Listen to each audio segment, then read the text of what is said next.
Ladies and gentlemen, good day and welcome to the Q3 FY22 earnings conference call of IG Petrochemicals Limited. This conference call may contain forward-looking statements about the company, which are based on the beliefs, opinions, and expectations of the company as on date of this call. These statements are not guarantees of future performance and involve risks and uncertainties that are difficult to predict. As a reminder, all participant lines will be in the listen-only mode, and there will be an opportunity for you to ask questions after the presentation concludes. Should you need assistance during the conference call, please signal an operator by pressing star, then 0 on your touchtone phone. Please note that this conference is being recorded. I now hand the conference over to Mr. Pramod Bhandari, Chief Financial Officer. Thank you, and over to you, sir. Thank you very much. Good afternoon, everybody. On the behalf of IG Petrochemicals, I extend a warm welcome to everyone for joining us on the call today. On this call, we are joining by SGA, our Investor Relations Advisor. I hope everyone has got an opportunity to go through the financial results, which was declared last week, and the investor presentation, which was uploaded on the company's and the stock exchange website. We will give you a quick overview of the recent development, followed by the operational and the financial performance of the company. On the operational performance side, we are pleased to say that IGPL has reported excellent quarterly and 9-month business performance in terms of the revenue, EBITDA, and profitability. This stellar performance has been primarily driven by the fully operationalization of PFO plant along with the MA for the last year, and the robust product demand and the better price realizations of both the products, phthalic and malic, in the domestic market. On the product side, we are predominantly focusing on the 3 products, which is phthalic anhydride, malic anhydride, and advanced plasticizer. Let me cover you the scope and of each of the products. Phthalic anhydride is our primary product. We have not only pioneered this product in domestic market, but also pioneered in the leadership position in the global market. IGPL ranked number 2nd globally in terms of scale and size for the purpose of setting up of the plant and the production of phthalic anhydride. During the last quarter, we have announced our brownfield expansion of the phthalic anhydride at the same location of Taloja, which we called it a PA5 unit. We are pleased to inform you that the primary work for the PA5 has begun, and that expansion will be expected to completed by March 24. Following the expansion, our overall capacity will grow from 222,000 ton to 275,000 metric ton of phthalic anhydride. Upon expansion will eventually improve our capacity of malic anhydride and benzoic acid in similar line. Malic anhydride and benzoic acid are the key products created by the wash water while producing the PEN. The cost of production of these products are insignificant because they are generally manufactured through the wash water. The price of malic anhydride has increased for a brief period of time during the last quarter, and this has reflected in our profitability as it directly flowed to our EBITDA. Our third vertical is advanced plasticizer or DEP. The expansion of DEP commenced commercial production in November 2021 with a total capacity of 8,400 tons per annum basis. This vertical has begun to contribute, but very marginally to our total business. We anticipate that the capacity will be fully operational in the next 3 to 4 months. This will further boost to our company performance in terms of the revenue and EBITDA, and it will also complement our primary business, will be part of the forward integration. While the chemical industry at large faced the issue of rising transportation costs, but we had a minimal impact because our source of raw materials are based in the India or domestic market, and most of our clients are in the western part of the India. According to our internal estimate, import of PEN has gone down sequentially on quarter-to-quarter basis due to the supply chain disruption as well as rising logistic costs. So all the guys are preferring domestic players to supply them, which has helped all the Indian manufacturers. According to the industry data, last 2 years the global logistic costs have soared significantly, but domestic player having the upper hand in this case. We have witnessed robust demand in domestic market, which is also growing at a healthy rate of over 6%.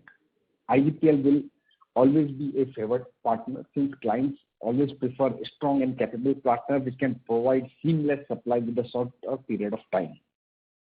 IGPL has embarked a few growth plans given the growing demand of downstream derivatives. The capacity expansion of DEP and expansion of PA5 has given a thrust to the company's growth trajectory, and same will be manifested in the coming years.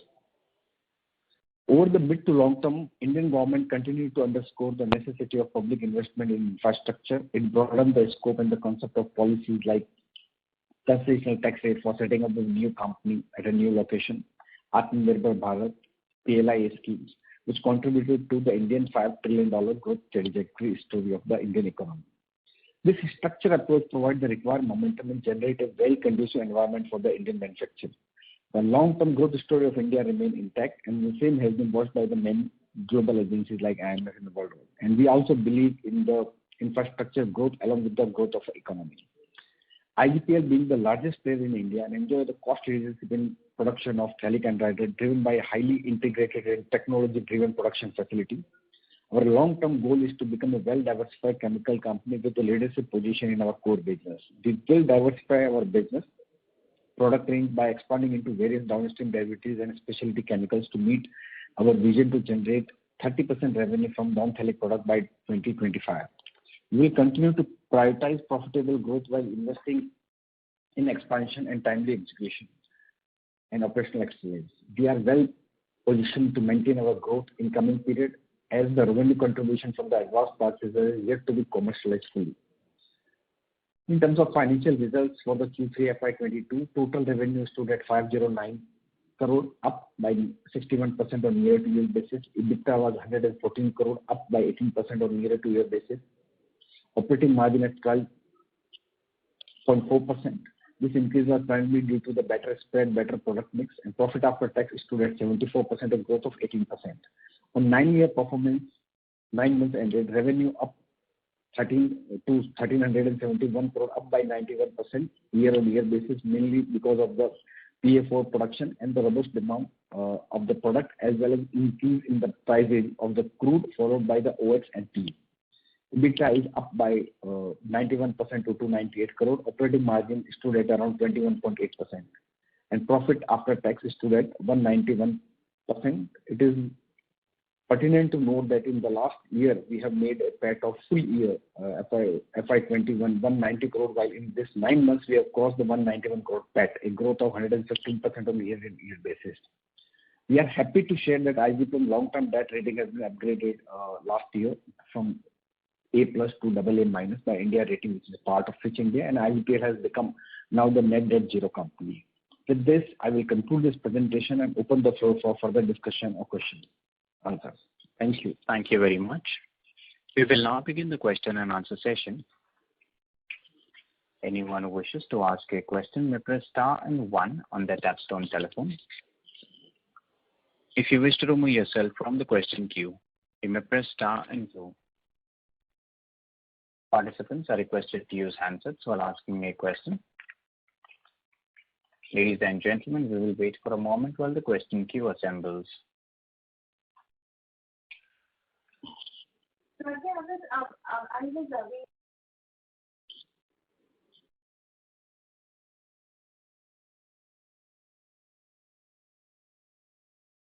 The first question is from the line of Aditya Khetan from Smiths. Please go ahead.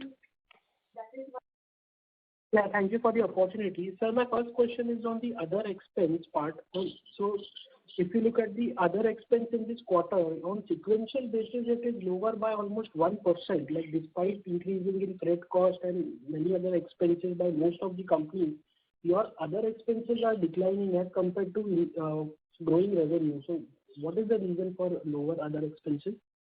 You are talking about the other expenses which has been reported 13.66 crore. Yes, sir. In this quarter, what the other expenses of 35.8 crore that has been reported. So that is the total, including personal cost. So I think it is majorly in line with, there is no reduction except 1 crore or 1.5 crore. Otherwise, the other expenditure includes basically all the expenditure of consumption of stores, insurance premium, rent, traveling, legal expenditure, including the CSR which we have spent. Some amount which we have deposited in CSR because the government has provided a scheme which need to be spent over the period of 3 months. Otherwise, there is no major change in the other expenditures. Okay, but so hasn't there been impact of the rising freight cost which we have taken? We believe so. Our 25 to 30% revenues from exports. So considering that, also freight cost has gone up considerably for many other companies. Yeah. So you're not witnessing that similar trend in your. So let me reassure you. The freight cost was around 8.5 crore compared to for the previous quarter was 7 crore. Before that it was 9 crore. So our freight cost is mainly the logistic cost, which remain almost same or similar to that.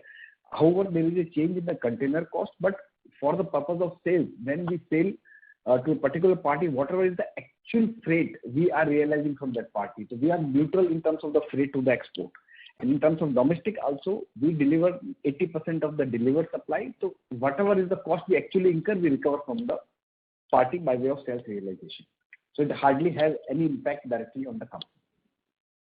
Okay, got it. Sir, if you can share some of the data points. So what is the revenue of maleic anhydride in this quarter and for 9 monthly? If you can share the numbers. For the quarter, it was around 35 crore. 35 crore per quarter. And for 9 monthly, sir, it would be? Just a minute, huh? I will tell you this.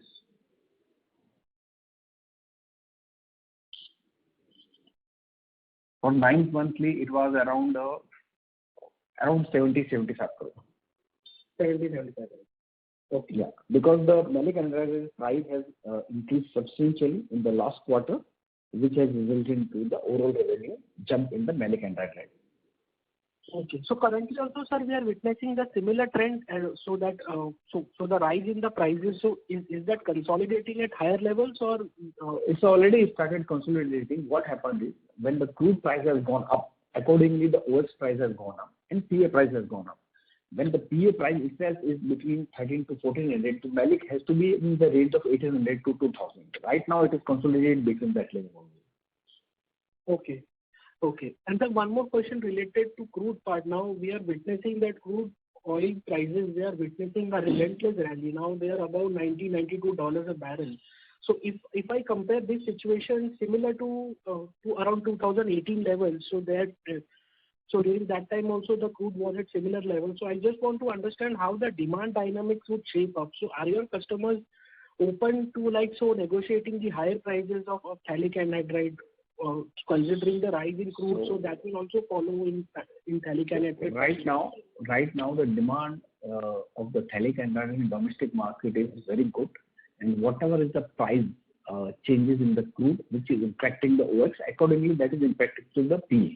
So right now the prices are fully transferable to the customer, and it's also depend on the industry to industry. For paint, it doesn't make any difference. It's hardly 1 or 2% of the raw material. For other industries, which 40 to 50% up to a certain level, it will be sustainable, and beyond that, because crude historically has already gone around 120, 130, 140.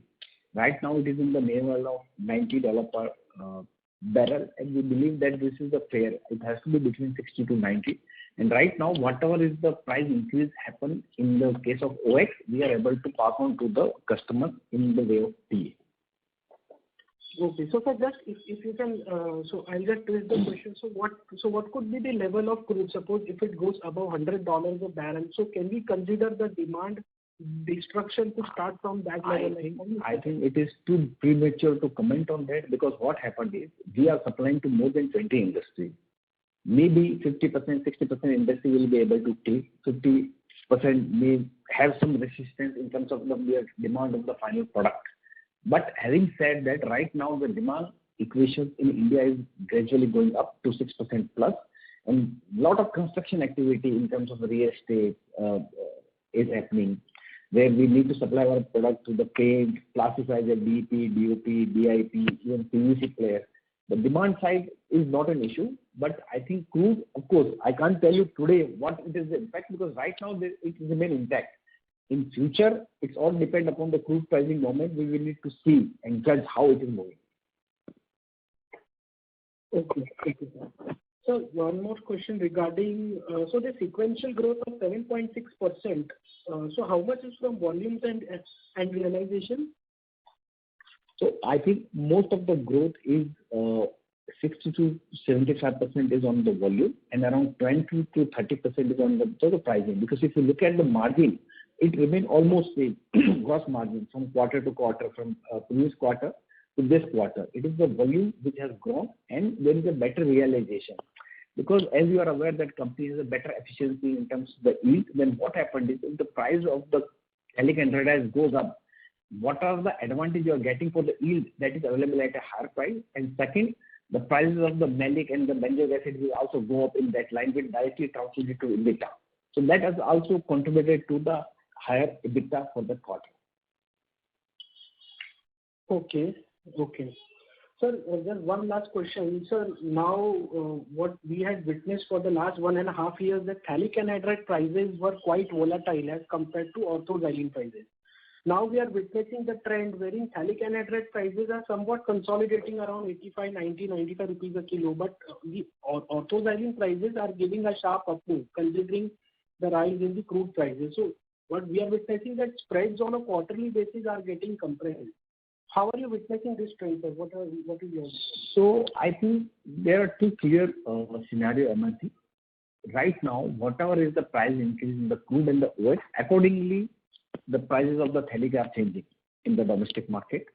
And responding to your second question, right now the pricing is around 100 to 105, not 80 to 90, because the crude itself or the OX itself is around $950 to $1,000 per ton. So basically right now, because of the robust demand and it is catering to so many sectors, so one or two sectors are not doing well or demand is impacted, it doesn't have any impact, because even today the India is importing around 1 lakh to 1,20,000 tons in a year of phthalic anhydride. Not only the existing industries are growing, but also a lot of new sectors are being added. Whenever there is a growth in economy and infrastructure, you will find there is a good amount of growth you will see a witness into the phthalic anhydride. So price are right now in line with the increase in the price of OX, and similar way that you will see the price rise in the case of PX also. So right now there is no problem, and we believe the crude has also consolidated at a level of now 80 to 90. OX and phthalic is also in the similar level in line with the crude prices, which is consolidated at that. I don't think till there is a sudden surge in the prices of the crude and the OX, I think it will be stabilized at that level, and we see very good demand at the current level.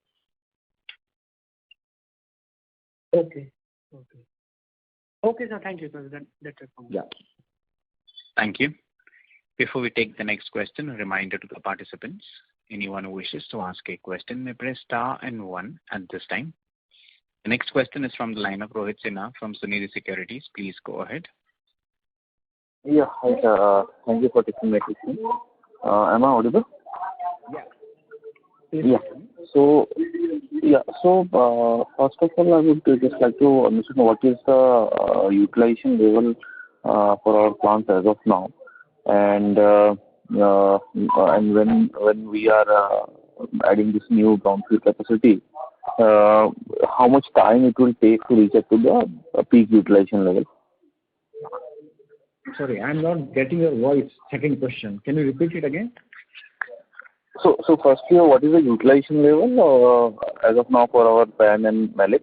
And which is 90 to 92%, which is historically for all the plants we maintain the capacity utilization for both the phthalic and Malik new plant at 92%.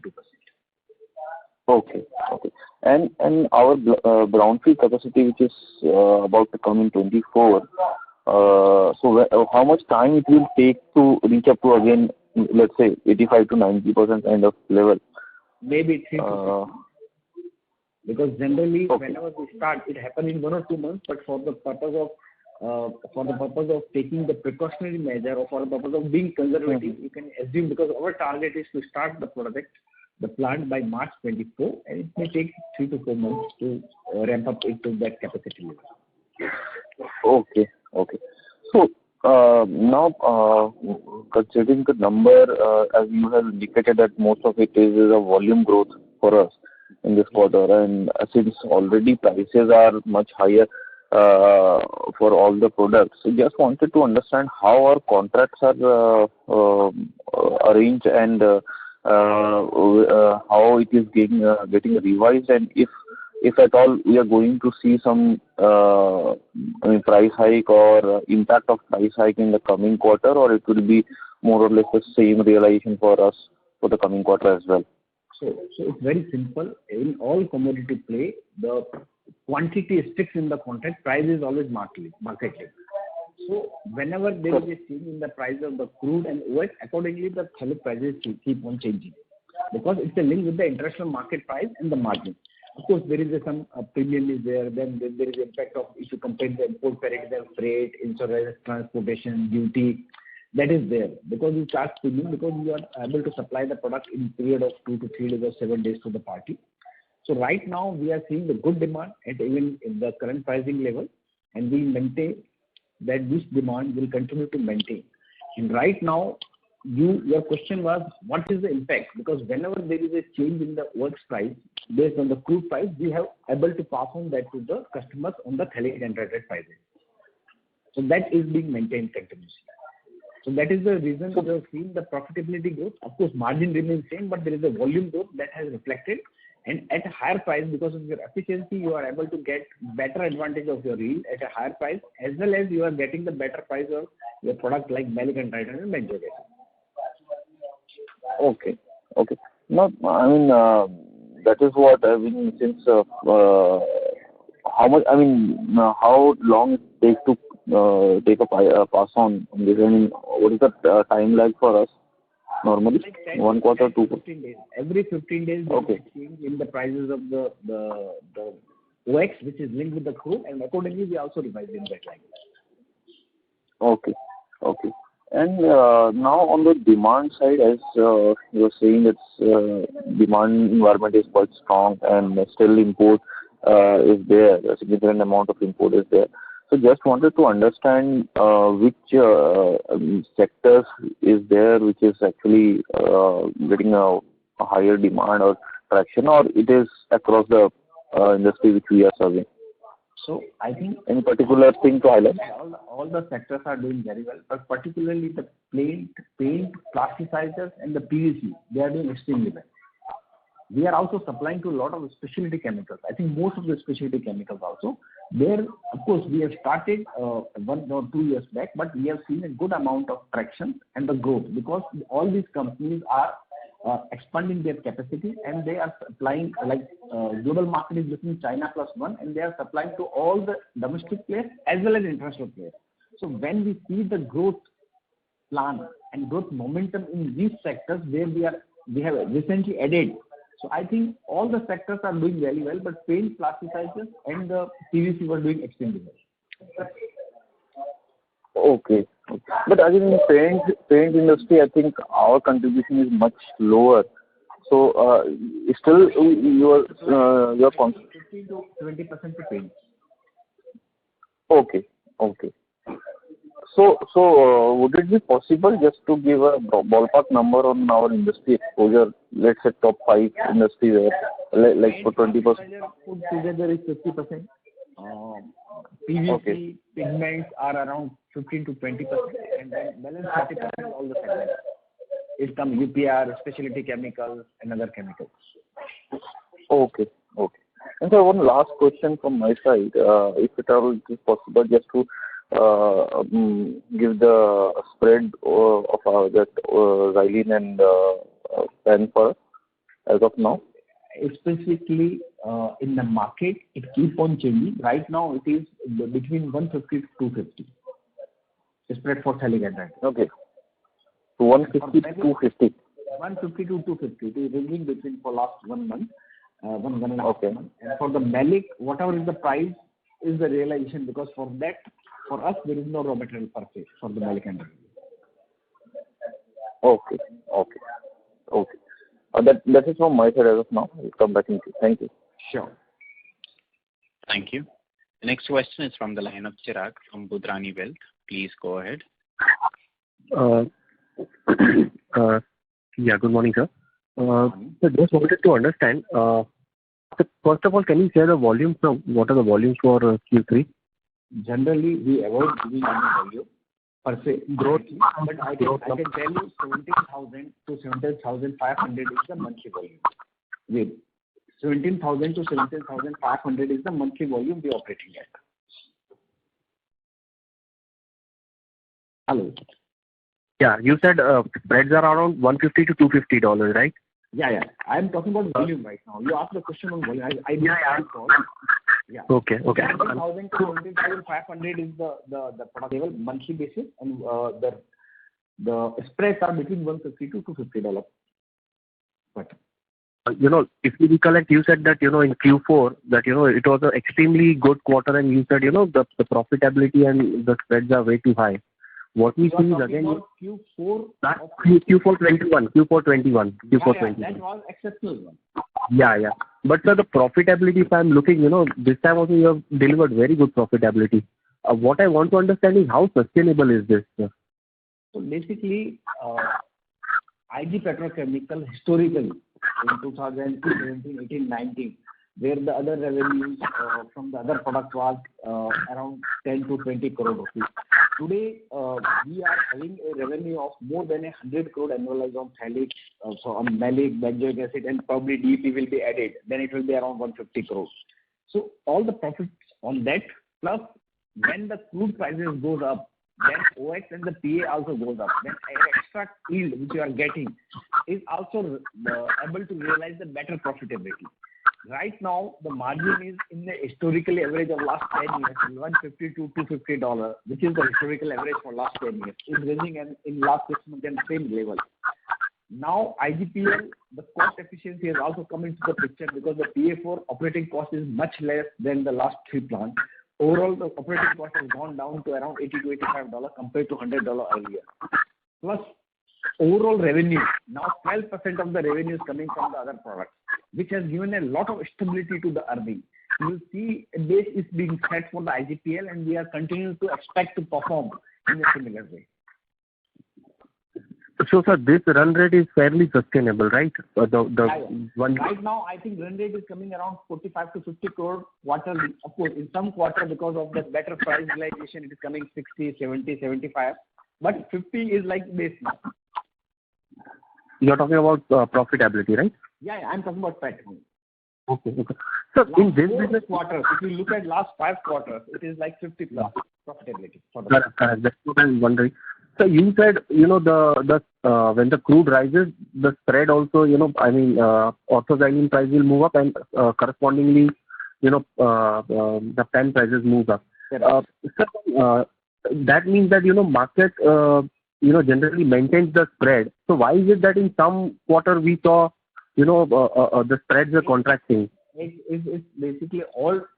First, let us understand the spread is determined by the international market.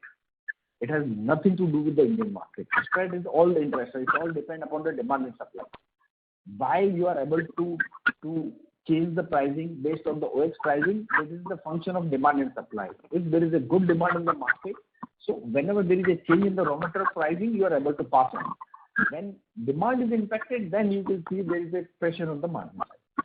Otherwise, it's fairly sustainable. Okay. And so one last thing, sir, is there seasonality in demand? I mean, are order quarters equal, or do you think there is not exactly seasonality of demand, but seasonality of the particular industry you supply? Paint, generally, demand is low in the raining season. In Deepavali, November, December, paint is high. So we supply to so many industries. Every quarter, one industry is doing better than the other industry. So it's keep on changing quarter to quarter basis. But on overall basis, demand is good and growing at more than 6%. I think Indian demand has already crossed 480 to 5 lakh ton per year. Okay.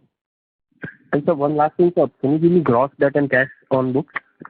Sorry, can you repeat again? Can you share the number of gross debt and cash on books? Gross debt is around 92 crore. And the cash, you wanted to know the cash on balance sheet? Around 130 to 135 crore. Okay. Thank you, sir. That's it from my side. Thank you. Thank you. A reminder to the participants, anyone who wishes to ask a question may press star and 1 at this time. The next question is from the line of Nikhil Shetty from BP Equities. Please go ahead. Yeah, thanks for the opportunity. And as IGPL is already operating at optimal utilization level, the following capacity addition is almost 2 years away, assuming no delay. So how do you see your top line and volume is growing in next 2 two years? I think today, based on the current pricing, the annualized revenue is expected to be around 2,000 crores, but there may be slightly change because right now we are very small in terms of revenue was around 1 crore plus in DP, which is expected to go up to 70 to 80 crore per annum basis. So we believe the top line, of course, when I'm saying top line, it's subject to the pricing. If crude goes down, OS goes down, PA goes down. So when we started, we expect around 16 to 1800 crore revenue. Now the prices of the OX, PA and crude has gone up. So it gives around 2,000 crore plus minus 5% on the overall revenue basis. Okay. Yeah, but still, I mean, we are currently operating, volumes are almost at optimal level, and even DEP, if we take on a higher side, we can generate around 70 odd crore. 70 to 80. Correct. Yeah, 70 to 80 crore, and even in a maleic anhydride, which is currently at a, realizations are at a very high level. Even we take that $2,000 per ton. Yeah. Yeah. So you are targeting around 30% revenue from non-phthalic product in next 2 years. 3 years. So, 3 years. Then, I mean, how do you achieve there will be expansion in the downstream derivatives, and there will be other products which will be added. Right now, it is in discussion stage. I can't share the detail much, but that is our vision to reach up to 30% of revenue. Right now, we are at 12% of revenue is coming from non-phthalic. We aim to achieve 30% by 2025. So, any plans to add MA capacity? There are plans for the downstream, including MA, but I think that will be discussed at some right time, because right now it has not been discussed. Right now, completely evaluating various options and other specialty chemical apart from the line of the phthalic anhydride and maleic anhydride. So I think you need to wait for 1 or 2 quarters. We will be announcing it soon. So, okay, sir.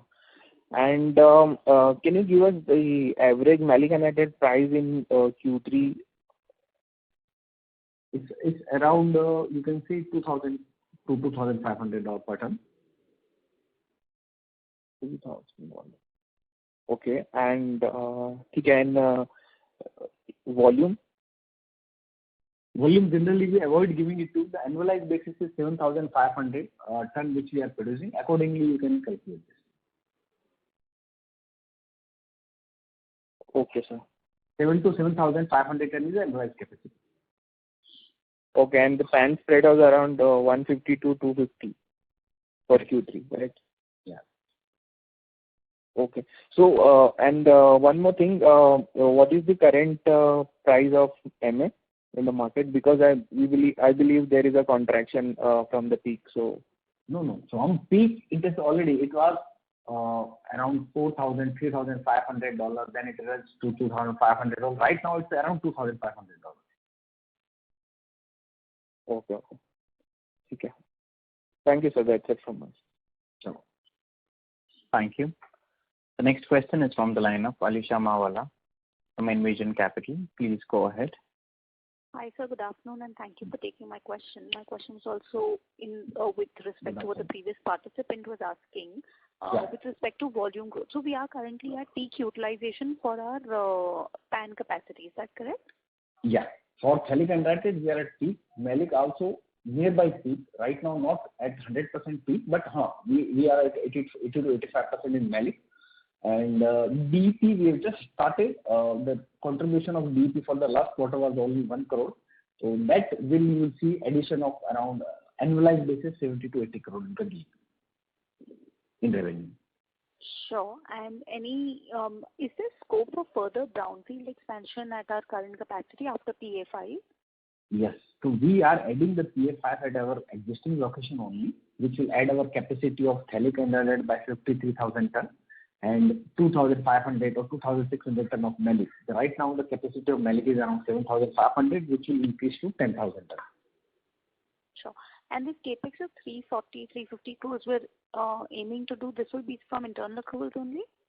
So this capex, we wanted to do a mix of debt and equity. If you ask me, do we need money? The answer is no.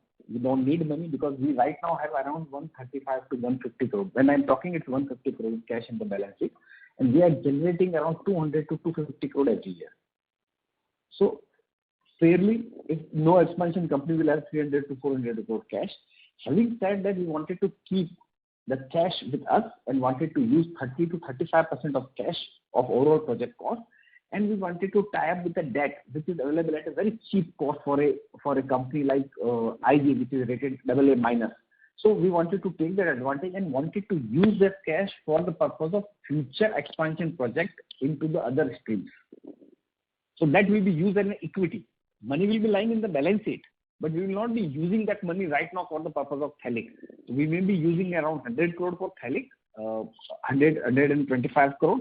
Balance we are tying up with the debt because the debt nowadays is available at a very, very cheap rate, around 2%, 2.25% in case of foreign currency. Okay. So at least about 200 odd crores may be the debt you may consider. We may consider, but that we may tie up. How much disbursement we will take, that all depend upon the situation. Because last time also we tied up for the PA for 200 crore, but we have actually taken the disbursement of only 120 crore. Okay, thank you. Thank you. The next question is from the line of Mukul Maheshwari from Auriga Capital. Please go ahead. Yeah, thank you for the opportunity. So just one question. If I just roughly calculate the spreads, you would be earning around $400+ of spreads. And you explained the fact that you now have the benefit of higher share of non-Thalik products, which straight away contribute to the bottom line. So when you mentioned the spreads for the long term for the last decade of being around 150 to 250, is this now move in the spreads more structural in nature given the changing composition of our business? So basically the spread which I have told you is the spread available in the market. What IG is earning is because of the yield advantage, because of the byproduct which we are generating, malic anhydride, benzoic acid, and now of course the DP. So generally, if you look at the trend, IGPL is making around 100 to 150 over and above the market. So if the spread is say 200, you will be making 350. If 150, you will be making 300 to 350. So IG is getting the advantage of the import parity because of the freight, insurance, transportation, import duty, plus there is an extra yield generated. If the price goes up, that yield gives us a better benefit. And then the prices of the malic anhydride, benzoic acid. Of course, DP has not been added. If you add DP, so I assuming right now, if you look at malic, it will give you annualized revenue of 140 crore. But let's assume it's 100 crore. 60 crore will be the DP. So around 150 to 170 crore will be the other revenue, in which we will be making around 100 crore of PAT, only from the byproduct. So that gives a lot of stability to earning compared to historical value of CC. 1920 is not a year to check or comment upon because that was an exceptional year when the crude price has gone down to zero. Right. I think if you remove 1920, you will see fairly stable earning of PAT from 100 crores to 120, 30, 40. Now the orbit has shifted because of our byproduct has gone up. In terms of the overall revenue portion, we have get into the DP and the yield advantage and the PA costing advantage. All put together, you will see a fair, reasonable amount of EBITDA and stability in the profitability for IG going forward, which I think you are witnessing in last 3 to 4 quarters. Okay. So if I understand that thing, so your the market spreads for Thalik has been between $150 to $250 for the last decade, except in FY20. And you've been able to generate $50 to $100 higher because of your own yield benefits, etc. Correct. And that has got further accentuated by the more number of byproducts and increasing scale of other products in your business. Correct. More quantity of byproducts and other products which we have entered. Yeah. Right. Absolutely right. So if you put it this way, then this $350 to $400 kind of a spread is more sustainable, obviously with prices moving a bit up and down, but broadly that range could be more sustainable. I think if market remains same where it is between $150 to $250, then that will be what will be the performance will be what is reflected in our results for IG. Of course, it may 5%, 10% here and there based on the pricing of the MA, based on the pricing of the DP. But more or less, now we will see the consistency in last 4 to 5 quarters where we are delivering 50 crores plus PAT is expected to be sustainable. Okay, great. And secondly, sir, any large-scale expansions which you are seeing which could disrupt the demand-supply situation either in the domestic market or in the global market? So I don't think anything, but I think 1 or 2 expansion is coming up in India because the Indian demand is very strong. It costs 5 lakh ton right now on an annualized basis, and India is producing 330, 340, and 150 is imported.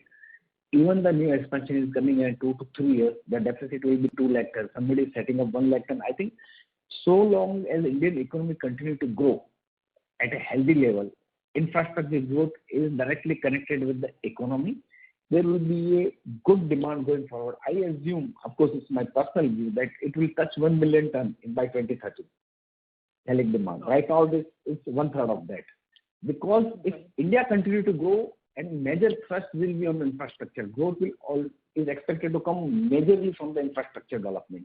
If you see the budget recently announced by the finance minister, there was a clear-cut focus on the infrastructure. Wherever there is a thrust on infrastructure, there is a huge demand for the phthalic. Phthalic is getting into all infrastructure-related products. And anything in terms of capacity expansions in the region or in Asia somewhere which would? Not exactly. Very small brownfield expansions are happening. That is by way of debottlenecking. I think balance is what is being announced in the Indian markets. That's all. Okay, great. Thank you so much and all the best. Thank you. Thank you. Next question is from the line of S.A. Narayan from Capricorn Research. Please go ahead. Mr. Bhandari, I must compliment you for the level of response and the accountability that you have for your investors. Thank you. I also noticed that IG Petro is doing so well. Are we in line for crossing for the first time a bottom line of 300 crore? I will not be able to comment on this. But we will be certainly crossing the last year's profitability, which is 190, which we already crossed. So you've done last year's in 3 quarters. Yeah. Right. I extrapolate that you possibly will cross 300 crores. Please correct me if I'm wrong. No, I will be able to comment on that. First, we don't want to give any estimation for the next quarter. And of course, you are aware of that. IGPL also takes the shutdown every year once for the purpose of changing the catalyst, which of course is not going to affect much because of the inventory we are carrying. But having said that, I will not be able to comment on what is the profitability of Feb and March. Of course, Jan, I can see that, but I think it is not correct to assume that it will be this much of the profitability. But it will be good profitability in consistently what we are delivering in last 3 to 4 quarters. All right. I wish you well. Thank you. Thank you. Thank you. The next question is from the line of Yogesh Tiwari from Arihant Capital. Please go ahead. Thank you, sir, for taking my question, and congratulations on a good set of numbers. Thank you. I just wanted to understand more of a hypothetical case which happened in past. So just wanted to understand if we take a hypothetical case where crude oil prices crash to zero. So what I understand from the conversation is you have that $150, $100 to $150 advantage because of yields. So you will still be making a profit, right, if crude oil crashes to zero? Yeah, it will be because yes, company will be making profit. That is right. In the range of 100 to 150, that the spread which you have because of yield. Yeah. Yes. Even if it is the same case of 1920, repeated again in the next year, company will be making 100 to 150 crore back. You're right. Yeah, and it's like you told that the PA4 which has come now, the cost is further reduced to about $80. Correct. Conversion cost. Yeah. Yeah. So what would be, if I take the overall facility from 1 to 4, what would be the aggregate cost if I consider? So that is the $80 is the aggregate, including 1 to 4, or it's just for 80 is the, actually it was 65 for the PA4, aggregate is $80 to $82, which will further go down post PA5, but 80 to 85 is the fare you can take for all the plants together. Sure. And with regards to PA, if I can understand what would be the current price correction compared to the average realization in Q3. So whatever was the average realization in Q3 vis-a-vis the current scenario, price scenario in PA, what would be the difference in terms of percentage? Approximate will be okay.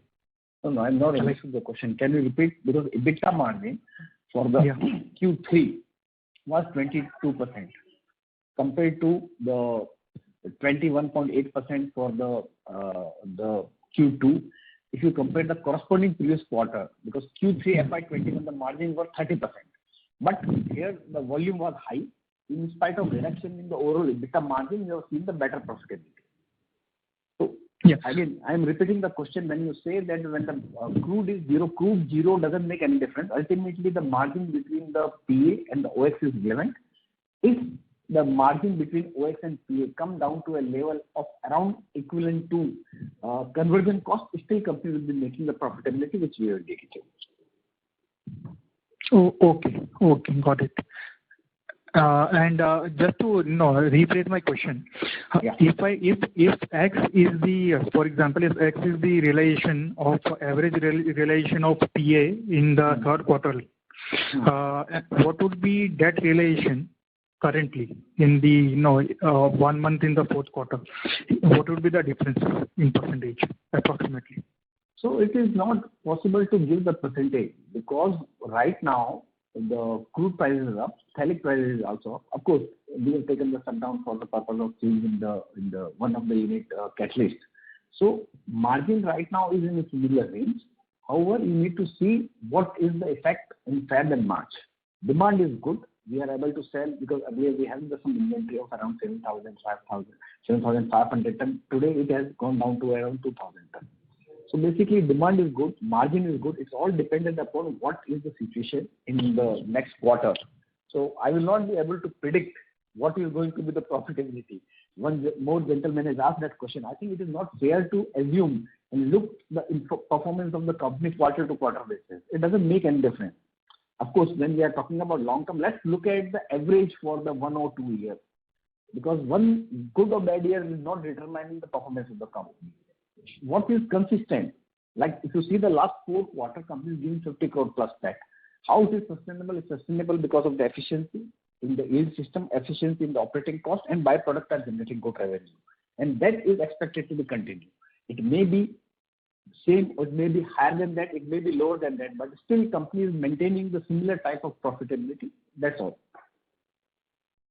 Sure, sir, I agree.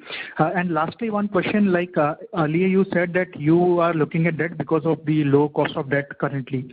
So the maximum debt which the company might think of taking would be like about 200 crores for the PA, no, right? I will correct you again. We are not looking for debt only because it's cheap. Right now, you need to see the composition of debt and equity. Every project which comes up with the composition of debt and equity is able to enhance the overall equity value. That is number one. If you keep all the equity and put in the project, there is no enhancement to the shareholder value. Number one. Number two, you always need to conserve some resources like 200, 300 crore cash, so that when we are planning for some another expansion of another product, you have good amount of money available. Around 50% is available for that project cost as an equity. So that is how we are looking at it.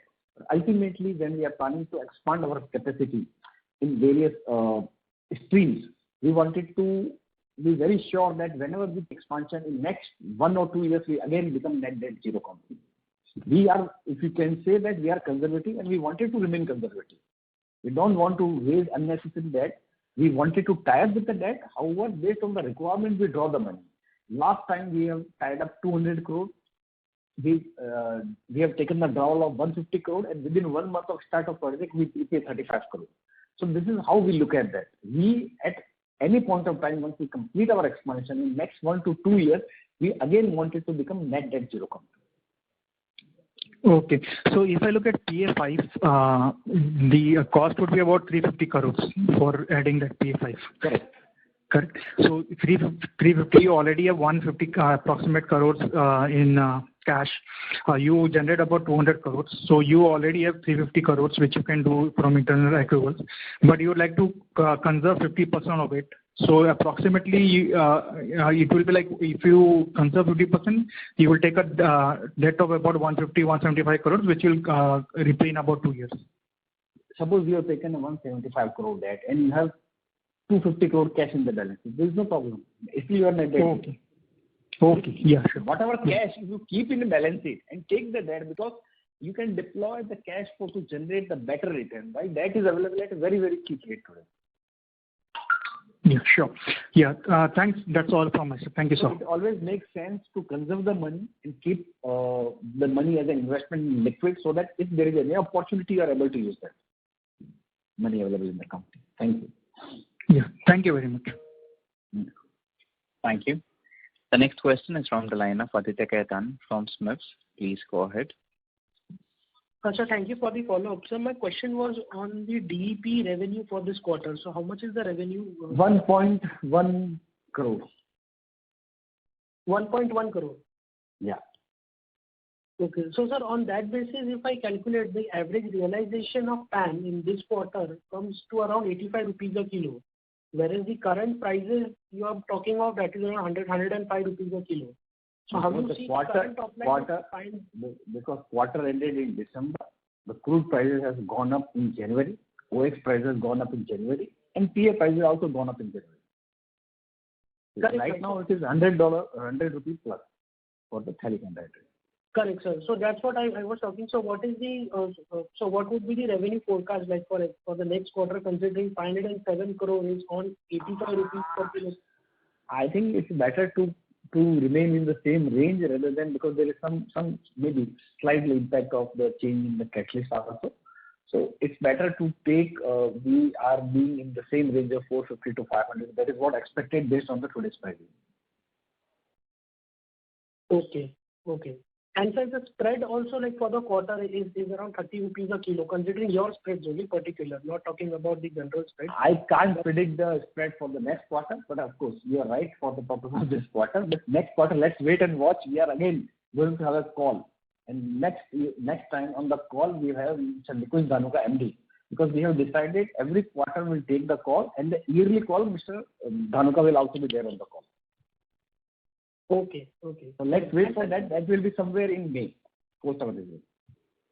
Got it, sir. Sir, just one last question, sir. On the plasticizer, so sir, so what is the current utilization in this quarter? So utilization was very, very minimal. We produced, there are some teething issues which have been sorted out. You will see around 10 to 15 crore revenue in the next quarter from plasticizer. 10 to 15 crore from the next quarter. The gross margin, of course, the quantity is very small. It's 10%. Okay. Got it. Thank you, sir. Thank you. Ladies and gentlemen, as there are no further questions, I now hand the conference over to Mr. Pramod Bhandari for closing comments. Over to you, sir. So, my dear friends, the only conclusion remark I wanted to make is the per capita consumption of various goods and services which we find application in the PAN is very low in domestic market. I have given you the example of the various products which we use, like UPR. In India, we supply 1.5% to UPR. Globally, the PAN is consumed 26% in UPR. With the rising income, continuous government spending on the infrastructure, we foresee good demand of PAN and its derivatives, which continue to grow at a healthy level. And that is the story linked directly with the consumption and the infrastructure growth of the country. With this, I conclude this call. If you have any query, please get in touch with SG, our investor relation advisor, or send a mail to me. Thank you very much for joining this call. Once again, be safe, be secure. Thank you. Thank you. Ladies and gentlemen, on behalf of IG Petrochemicals Limited, that concludes this conference. We thank you all for joining us, and you may now disconnect your lines.